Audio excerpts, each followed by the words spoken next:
Guys আসসালামু আলাইকুম। আমরা প্রথমত খাসির মাংসটাকে ভালোভাবে ধুয়ে নিয়েছি। তারপর এবার দিব লবণ, পরিমাণ মতো লবণ দিয়ে নেব। তারপরে হলুদ দিয়ে নেব পরিমাণ মতো।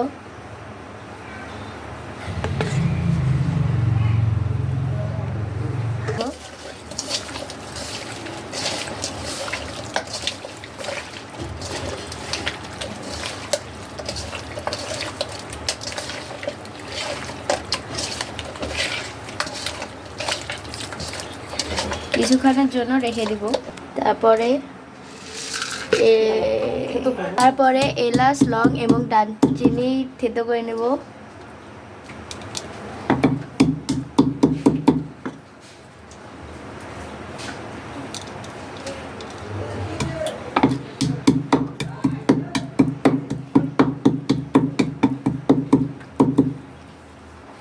এবার চুলোটা ধরিয়ে দিলাম।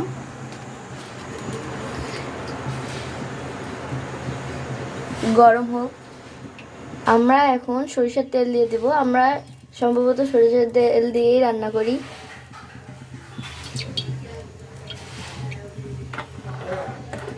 এবার তেলটা গরম হবে।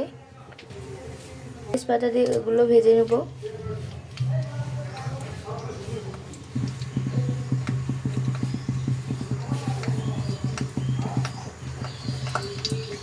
এগুলো দিয়ে দেব। এগুলো দারচিনি, এলাচ এবং লং দিয়ে দেব।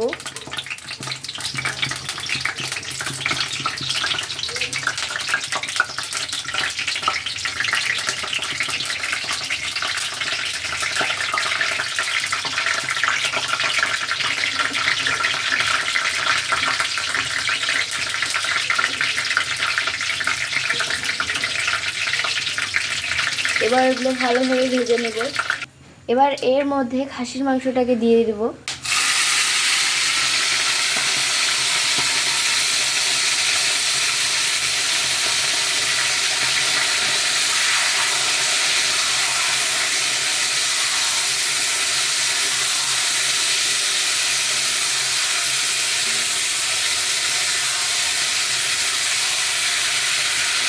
একটু নেড়ে চেড়ে তারপরে পেঁয়াজ দিয়ে দেব।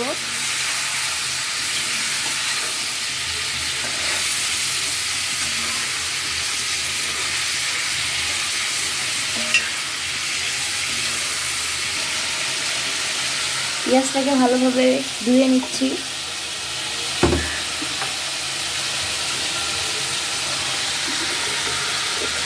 এবার পেঁয়াজটাকেও দিয়ে দিলাম। গোটা গোটা পেঁয়াজ দিতে হবে।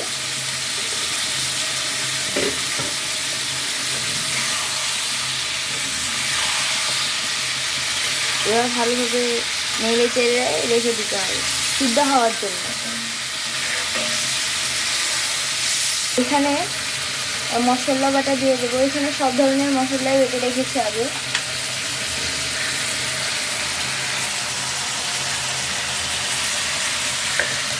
সব মশলাই দিয়ে দিলাম।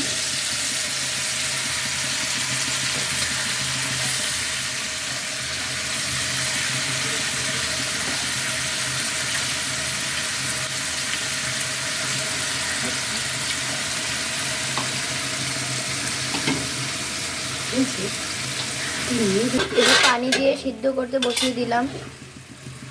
এখন সিদ্ধ হবে। এবার মাংসটাকে কষিয়ে নিব।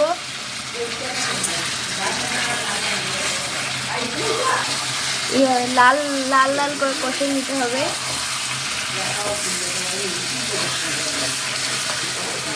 এবার অল্প একটু পানি দিয়ে আবার কষাবো।